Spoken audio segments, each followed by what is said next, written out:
Warm welcome everyone. This is Deepmara Sharma bringing forth before you a very important and meaningful poem for the students of class 12, A Thing of Beauty by John Keats.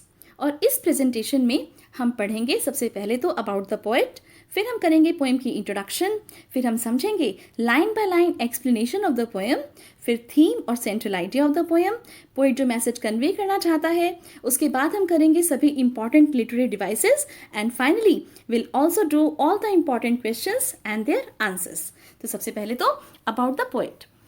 John Keats, 1795 to 1821, was a British romantic poet. हालांकि वो एक surgeon थे तो भी he had great devotion for poetry. Just in a short span of life. क्योंकि उनकी death सिर्फ 26 साल की एज में ही हो गई थी, इसीलिए मैंने बोला कि just in a short span of life, he had contributed a lot to English romantic poetry. Keats की पोएम्स में हमें सेंसलेसनेस, इमेजरी, नेचर का वंडरफुल डिपिक्शन ये सब तो देखने को मिलता ही है, लेकिन साथ के साथ मैं आपको बता दूं कि उनकी पोएम्स में हमें ऑटोबायोग्राफिकल एलिमेंट्स भी देखने को मिलते हैं. दरअसल कीट्स की जो लाइफ है, अगर हम उसे ध्यान से देखें तो he lost his parents in childhood. उनकी मदर और एक ब्रदर दोनों की डेथ टीबी की बीमारी यानी ट्यूबरक्लोसिस से हुई थी. साथ ही उनके फादर भी एक एक्सीडेंट में नीचे गिर गए थे और उनका भी स्कल फ्रैक्चर हो गया था, लेकिन फाइनली उनकी भी डेथ हो गई थी. तो देखा जाए तो उन्होंने अपनी लाइफ में बहुत सी बीमारियां और काफ़ी सैडनेस देखी थी. अब ये जो एलिमेंट्स हैं, ये जब हम कीट्स की पोएम्स को पढ़ते हैं तो उन्हें महसूस करते हैं, राइट. तो present poem a thing of beauty is an excerpt from his poem Endymion, a poetic romance. The poem is based on a Greek legend in which Endymion, a beautiful young shepherd and poet who lived on Mount Latmus, had a vision of Cynthia, the moon goddess. The enchanted youth resolved to seek her out and so wandered away through the forest and down under the sea. इसके अलावा मैं आपको एक और बात बता दूं कि जो जॉन कीट्स हैं वो जितने भी हमारे पोइट्स हुए हैं उनमें से रोमांटिक पोइट कंसीडर किए जाते हैं, क्योंकि वो रोमांटिक जो पीरियड था उसे बिलोंग करते थे. और रोमांटिक जो पोइट्री है उसका थीम रहा है रिटर्न टू नेचर. यानी जो रोमांटिक पोइट्स हैं वो सब यही मैसेज देते हैं कि इस मटेरियलिस्टिक वर्ल्ड से हमें दूर चले जाना चाहिए, वापस से हमें नेचर की लैप में, नेचर की गोद में चले जाना चाहिए, क्योंकि वहीं हमें सबसे ज़्यादा सुकून मिलता है. और वैसे भी आपने सुना होगा कि beauty lies in the eyes of beholder, कि जो सुंदरता है वो देखने वाले की आंखों में होती है. तो चलिए देखते हैं कि कीट्स की नज़रों से जो ब्यूटी है वो क्या है. And let's begin the poem a thing of beauty. A thing of beauty is a joy for ever. A thing of beauty is a joy for ever. It's loveliness increases, it will never pass into nothingness, but will keep a bower quiet for us and a sleep, full of sweet dreams and health and quiet breathing. Therefore, on every morrow are we wreathing a flowery band to bind us to the earth, spite of despondence of the inhuman dearth, of noble natures of the gloomy days, of all the unhealthy and over darkened ways. Made for our searching, yes, in spite of all, some shape of beauty moves away the pall. From our dark spirits, such the sun, the moon, trees old and young, sprouting a shady boon, for simple sheep, and such are daffodils with the green world they live in, and clear rills, that for themselves a cooling covert make, gainst the hot season, the mid-forest break. Rich with a sprinkling of fair musk rose blooms, and such too is a grandeur of the dooms. We have imagined for the mighty dead all lovely tales we have heard or read, an endless fountain of immortal drink pouring unto us from the heavens brink. An endless fountain of the immortal drink pouring unto us from the heavens brink. Now, poem की explanation start करते हैं. See the first 3 lines. A thing of beauty is a joy for ever. It's loveliness increases, it will never pass into nothingness but will keep. आप सबसे पहले से समझिए. अ thing of beauty is a joy for ever. Anything beautiful, whether it is a beautiful face, you can see on the slide, a beautiful heart, beautiful words, a beautiful act और beautiful gesture, और Majestic scenic beauty always give us pleasure and joy and this joy does not fade away. But over the passage of time, its loveliness, its charm, and its fascination will increase instead of fading out or becoming insignificant. तो poet कहते हैं कि कोई भी खूबसूरत चीज़, चाहे वो कोई सुंदर चेहरा हो, कोई किसी के लिए कोई प्यारा सा काम करके देता हो, कोई खूबसूरत काम करके देता हो, कोई सुंदर सा मधुर सा कोई गीत हो, नेचर में कोई सुंदर फूल हो, कोई सीन हो ऐसे प्रकृति में, तो इन सब से हमेशा हमें खुशी मिलती है. यानी अगर हम सैड हो तो भी हम इन ब्यूटीफुल चीज़ों को देखकर उनकी ब्यूटी को महसूस करके खुश हो जाते हैं.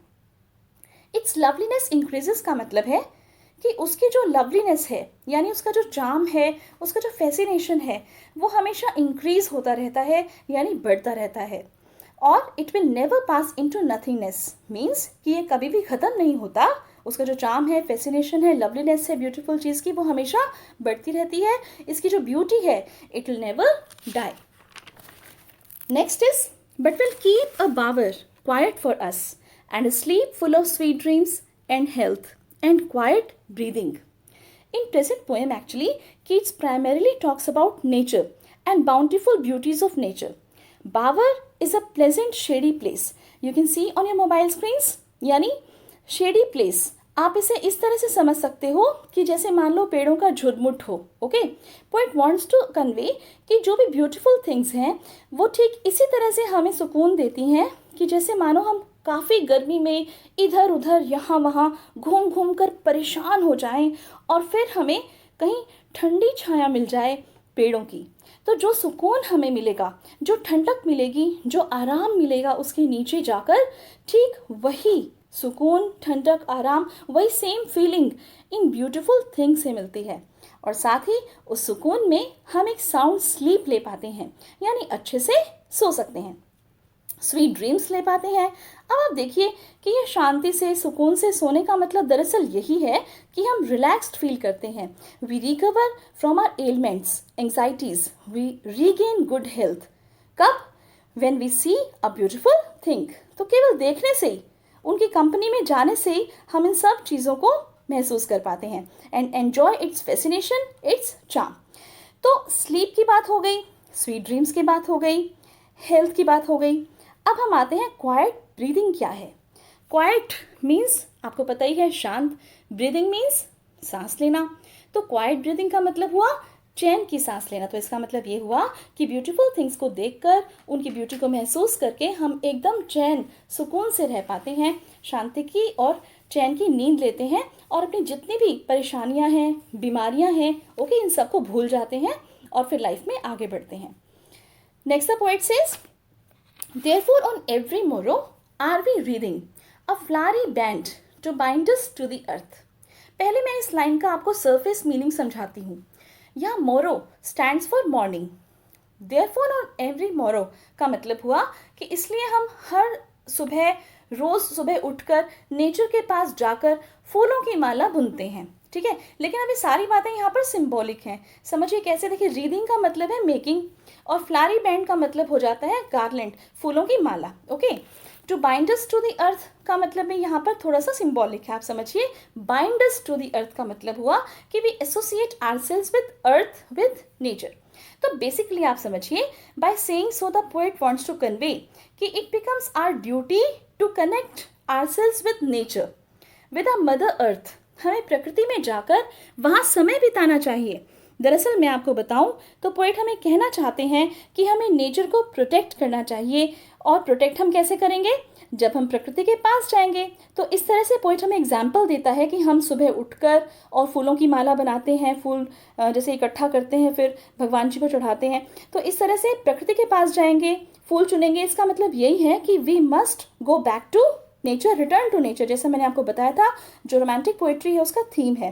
तो इस तरह से हमें अपने आप को नेचर से जोड़ना है ताकि हम उसकी ब्यूटीफुल बाउंटीज को एंजॉय कर पाएं. अब देखिए, इसके बाद पोएट कहते हैं, the spite of despondence of the inhuman dearth of noble natures of the gloomy days of all the unhealthy and over darken ways made for our searching. अब इसमें जो है दरअसल मैं आपको बताती हूँ जो कुछ कंट्रैक्शंस यूज़ हुई हैं। जैसे स्पाइट जो वर्ड है वो यहाँ पर आया है इन स्पाइट ऑफ के लिए। ओके, फिर इसी तरह से आप ये देखिए ये वर्ड है ओ, फिर उसके बाद एपोस्ट्रॉफी, फिर ई आर, ये भी कॉन्ट्रैक्शन है और ये आता है यहाँ पर ओवर के लिए। और इसी तरह से आगे हम पढ़ेंगे तो एक वर्ड आएगा covert. Okay, covert stands for cover, और एक आएगा गेंस्ट, एपोस्ट्रॉफी फिर गेंस्ट आएगा, दैट मीन्स अगेंस्ट। तो ये सब पोइट्री कॉन्ट्रैक्शंस हैं जो पोइट ने यूज़ की है। तो आइए इन लाइन्स का मीनिंग समझते हैं। इन लाइन्स में दरअसल पोइट डिस्कस कर रहे हैं कि ब्यूटीफुल थिंग्स का क्या काम है, what do they do to us. सबसे पहले इंपॉर्टेंट वर्ड्स की मीनिंग समझिए, क्योंकि एग्जाम में कई बार जैसे पैसेज देके बीच का स्टैंजा देके और फिर पूछ लिया जाता है डायरेक्ट मीनिंग ओके किसी भी वर्ड का। तो सबसे पहले despondence, important word from examination point of view. Despondence means hopelessness और डिजेक्शन, निराशा। ओके, फिर inhuman dearth means cruel shortage of noble natures, यानी जेंटल और good people. Okay, gloomy means sad, unhealthy is simply आपको पता ही है कि not having good health. Okay, फिर है ओवर डार्क एंड बेस का मतलब है our lives have become so sad due to sadness और we can say disease. Okay, तो पोएट सेज कि बेसिकली हमारे चारों ओर का जो माहौल है वो दरअसल कुछ ठीक नहीं है। हमारे चारों ओर हम देखते हैं कि लोगों में एंग्जाइटी है, उनमें निराशा है, वो उदास हैं। Inhuman dearth of noble natures का क्या मतलब हुआ कि अच्छे लोगों की, अच्छे इंसानों की इस दुनिया में क्रूर कमी है, क्योंकि सभी उदास हैं, सभी बीमार हैं। ओके, हम सबके जीवन में उदासी जैसा अंधेरा छाया हुआ है। तो ये जो अंधेरा है, ये सैडनेस है, डार्कनेस है, ये कैसे दूर होगी। अब पोएट नेक्स्ट लाइन्स में ये बात हमें बताते हैं कि yes in spite of all some shape of beauty moves away the pall from our dark spirits. Dark spirits here signify कि हमने अपने आप को अंदर तक निराशा और उदासी से भर दिया है।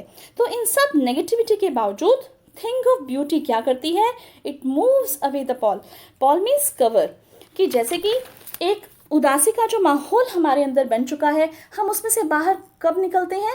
ओके, जब हम एक ब्यूटीफुल थिंग को देखते हैं, क्योंकि वही इस सैडनेस के कवर को हमारे डार्क स्पिरिट पर से रिमूव कर देती है। अब इसके बाद पोएट टेल्स अस कि जो ब्यूटीफुल थिंग्स हैं ये कौन कौन सी हैं। ओके, अब देखिए एक लिस्ट पोएट ने हमें प्रोवाइड की है इन ब्यूटीफुल थिंग्स की, इन्हें हम समझते हैं। तो the sun, the moon, okay, ये आप स्क्रीन पर देख सकते हैं आपकी कि सन जो है वो भी, मून जो है वो भी, अपनी तरह से सन और मून दोनों को ही पोएट ने ब्यूटीफुल थिंग्स कंसीडर किया है।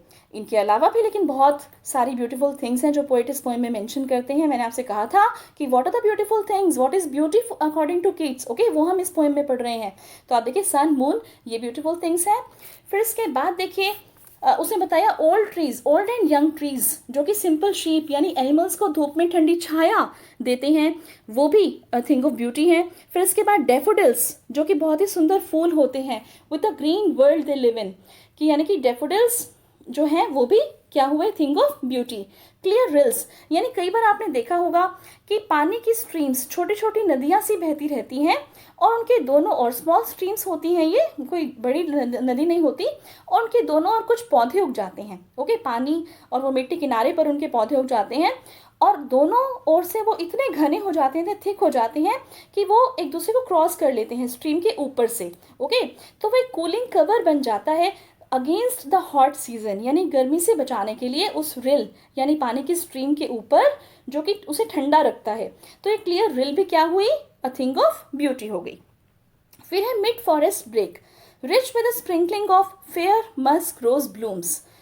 मिड फॉरेस्ट ब्रेक का क्या मतलब है, देखिए फॉरेस्ट में जहाँ थिक ट्रीज होते हैं, नीचे ज़मीन पर थिक फर्न्स, बुशेस, यानी एक तरह की झाड़ियाँ होती हैं, बिल्कुल थिकेट आप इसे बोल सकते हो, एकदम घना जंगल। ओके, उसमें चारों ओर जो है थिक फर्न्स, बुशेस ये सब आपको मिलेंगी, तो ये होती है मिड फॉरेस्ट ब्रेक। जहाँ तक मान लीजिए मस्क रोज की बात है, वो मस्क रोज जो है पोएट कहना चाहता है कि इसी मिड फॉरेस्ट ब्रेक में ब्लूम करते हैं। ओके, अब मस्क रोज क्या है, देखिए मस्क रोज दरअसल हम कह सकते हैं कि रोज़ की एक ब्रीड होती है जिसका ओरिजिन वाइल्ड एरियाज में माना गया है, यानी कि वो जंगलों में पाया जाता है। तो ये सब जो थिंग्स हैं, ये सब थिंग्स क्या हैं, थिंग्स ऑफ ब्यूटी। फिर है and such too is the grandeur of the dooms we have imagined for the mighty dead all the lovely tales that we have heard or read. या beautiful things को दरअसल poet ने abstract use किया है, उसने इसे bravery से associate करके देखा है, यानी ऐसे लोग जिन्होंने सोसाइटी के लिए, ह्यूमैनिटी के लिए कुछ सिग्निफिकेंट किया है, जैसे वीर सैनिक अपने देश की रक्षा के लिए सेक्रीफाइस करते हैं, बलिदान दे देते हैं, या ऐसे लोग, ऐसे महापुरुष, ऐसे नोबल पर्सन्स, ओके, जिन्होंने ह्यूमंस के लिए, ह्यूमैनिटी की सेवा के लिए अपना पूरा जीवन लगा दिया। तो उनकी जो टेल्स हैं यानी कहानियाँ जो कि हमें अंदर तक इंस्पायर करती हैं, वो भी कंसीडर की जाती हैं एज थिंग ऑफ ब्यूटी। तो ये सब ब्यूटीफुल थिंग्स हैं। Now come to the last lines of the poem. An endless fountain of immortal drink pouring unto us from the heavens brink। अब इन लाइन्स में पोएट टेल्स अस कि what is the origin of these beautiful things, कि ये सब beautiful things जो हैं ये कैसे बनी हैं, कहाँ से इनका ओरिजिन हुआ है। तो पोएट सेज कि हेवन में यानी कि स्वर्ग में एक इमॉर्टल ड्रिंक यानी कि नेक्टर, अमृत का एक फाउंटेन है जो कि लगातार बह रहा है। तो वो जो एंडलेस फाउंटेन है नेक्टर का, हेवन के ब्रिंक से यानी कि किनारे से, ओके, वहाँ से लगातार वो नीचे एलेक्सियर की तरह से बह रहा है, इस कॉस्मोस में, इस यूनिवर्स में पोर हो रहा है। और वही जो नेक्टर है, वही जो एलेक्सियर है, दरअसल वही ब्यूटीफुल थिंग है। पोएट यहाँ पे मेंशन करना चाहते हैं कि it is something spiritual. Beautiful things are something which are provided to us by almighty, by God, okay, and these beautiful things are created by God just to make us joyful and to make us happy and feel relaxed. तो ये तो थी poem की explanation. अब हम देखते हैं कि पोएम का थीम या सेंट्रल आइडिया क्या है। A thing of beauty is a source of constant joy. Beauty can be found everywhere. It is something that has ability to transform lives. It also highlights the fact that beauty has a therapeutic quality, that is, the ability to remove negativity. It can be any object, nature, tales, or even noble deeds of our ancestors. You can take the screenshot of this theme or central idea, which is very important from exam point of view. फिर जो poet message convey करना चाहते हैं वो message बड़ा ही simple है। उसमें उन्होंने यही बताया है कि इस तरह से हमें मेटेरियलिस्टिक वर्ल्ड से दूर जाना है, क्योंकि आज जो हमारी लाइफ है वो पूरी तरह से मेटेरियलिस्टिक वर्ल्ड के अराउंड ही घूम रही है। हमें इससे बाहर निकलना है और कहाँ जाना है, नेचर के पास जाना है, जिसके पास हीलिंग पावर है, जो हमारे सारे एलिमेंट्स को, सभी डिजीजेस को, सारी सैडनेस को दूर करने की ताकत रखती है। आप इसका भी स्क्रीनशॉट ले सकते हैं। अब राइम स्कीम देख लेते हैं पोएम की। थ्रू आउट द पोएम यही राइम स्कीम चलेगी, AABBCC। यहाँ मैंने फर्स्ट स्टेंजा के एग्जाम्पल्स कोट किए हैं। आप देखिए, forever, never, keep, sleep, breathing, reading. तो यही जो राइम स्कीम है पोएम की थ्रू आउट यही रहेगी आपकी। फिर हम देखते हैं poetic devices used in the poem. सबसे पहले है मेटाफर। मेटाफर का आपको पता ही है कि इसमें कंपैरिजन किया जाता है, दो चीज़ों का डायरेक्ट कंपैरिजन होता है without using any further words, okay. Additional words इसमें यूज नहीं किए जाते। यहाँ देखिए, bower quite refers to a quite shady place in the garden. Then we have reading a flowery band. ये मैंने आपको बताया था कि ये जो है कंपेयर किया है कि रीडिंग अ फ्लावरी बैंड, क्यों हमें माला बुननी है, क्या मतलब है इस चीज़ का, कनेक्टिंग टू नेचर। फिर है pall, a covering like a shroud. Pall means वो कवर, मैंने आपको जो बताया था, जो हमारे डार्क स्पिरिट्स पे है, जिसे ब्यूटीफुल थिंग्स रिमूव कर देती हैं। फिर है the list of beautiful things. जितनी भी लिस्ट पोएट ने दी है वो सारी मेटाफर्स हैं और सिंबल्स ऑफ नेचर हैं। अब इसके बाद alliteration. Alliteration when two or more words occur repeatedly, okay, in a phrase or consecutively in a line, beginning with consonant sound. Noble natures, न साउंड, कूलिंग कवर्ड, क sound, band to bind, okay, this is ब sound. तो ये सब हो गया हमारा alliteration. Then we have imagery. Imagery you know कि जब पोएट ऐसी एक्सप्रेशंस को या विविड और डिस्क्रिप्टिव लैंग्वेज को यूज करता है अपनी पोएम में, कि हमारे माइंड में उन सब वर्ड्स के हिसाब से माइंड में एक पिक्चर क्रिएट हो जाए, ओके, वो सीन हमें दिखाई देने लगे। तो इस तरह के वर्ड्स और इमेजेस को यूज़ किया जाता है। तो फ्लारी बैंड्स हो गया, shady boon, clear rills, daffodils in green world, grandeur of dooms, cooling covert, endless fountain of eternal drink. तो इन सब की इमेज बन जाती है हमारे माइंड में, hence imagery is used here. फिर सिम्बॉलिज्म तो है ही, सिंबल्स यूज किए हैं अलग अलग। जैसे सिंपल शीप जो है वो refers to mankind as Christ is considered shepherd who leads human souls out to the dark world of sins and temptations. Oxymoron क्या होता है? ऑक्सीमोरोन जो है जब हम दो ऑपोजिंग एलिमेंट्स को एक साथ यूज करते हैं, ओके, जैसे माइटी डेड। एक तो माइटी मीन्स काफ़ी बड़ा हो गया, लेकिन साथ में क्या हो गया, डेड, डेड यानी कि मरा हुआ इंसान महान कैसे, वो सब हमने एक्सप्लेन किया है पोएम में, लेकिन दो ये कॉन्ट्राडिक्टरी वर्ड्स हैं, इसीलिए माइटी डेड एक ऑक्सीमोरोन है। अब जल्दी से हम इंपॉर्टेंट क्वेश्चन और आंसर्स और देख लेते हैं पोएम के। आप चाहो तो इनका भी स्क्रीनशॉट्स ले सकते हो। देखिए, list the things of beauty mentioned in the poem, ये मैंने आपको बताया था कि sun, moon, old and young trees and simple things like sheep, daffodils, streams of water in the forest and the heroic tales of mighty heroes, ये सभी things of beauty हैं जो कि पोएम में पोइट ने मेंशन की हैं। फिर next question is list the things that cause suffering and pain. तो these are the outcome of human actions we know. Okay, अब इसमें despair, disappointment, loss of faith, evil man जो मैंने आपको बताया था, despondence, inhuman, dearth of noble natures, वो वाला स्टैंजा है, उसमें से आंसर हमने फाइंड आउट करना है। फिर है what does the line therefore on every morrow are we reading a flowery band to bind us to earth suggest to you. अब इस लाइन का क्या मतलब है, ये मैंने आपको बताया था कि इसमें पोएट ये कहना चाहता है कि हमें नेचर से कनेक्ट होना है, हमें नेचर से अपने आप को एसोसिएट करके देखना है, हमें नेचर को प्रोटेक्ट करना है ताकि हमारी हीलिंग जो है वो हो सके और हमें मेंटल पीस और हेल्थ मिल सके। Then the question is What makes human beings love life in spite of troubles and sufferings? तो ऐसी कौन सी चीज़ है जो ह्यूमन बींग्स को जैसे जीवन से प्यार करना सिखाती है ट्रबल्स और सफरिंग्स की बजाय? तो वो कौन सी चीज़ हुई? जी हाँ, solution is only beautiful things around us. Then what is grandeur associated, why is grandeur associated with the mighty dead, कि माइटी डेड के साथ इस वर्ड ग्रैन्योर का यूज क्यों किया गया है? आप देखिए, the deeds of the mighty dead and the heroic tales which give us pleasure when we hear them are associated with heroes of history and legend. It is the grandeur of the mighty dead that inspires one to do the heroic deeds.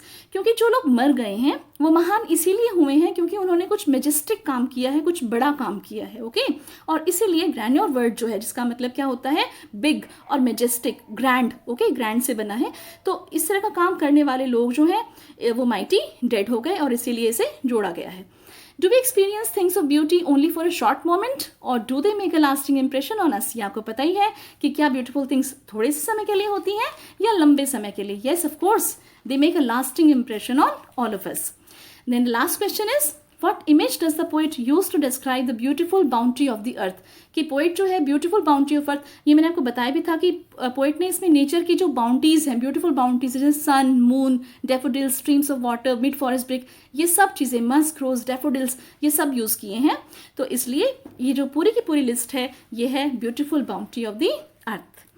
अब एक appeal मैं करना चाहूँगी इस poem के through आप सभी बच्चों से और सभी जो भी सुन रहे हैं एल्डर्स उनसे भी, कि respect our mother earth, respect nature, return in the company of nature because nature has great healing power. Now, ये थी A Thing of Beauty by John Keats जो कि pleasure देती है सभी को। So, thank you so much for watching and you also give me pleasure of like, share and subscribe please for more such informative videos. Thanks a lot for watching.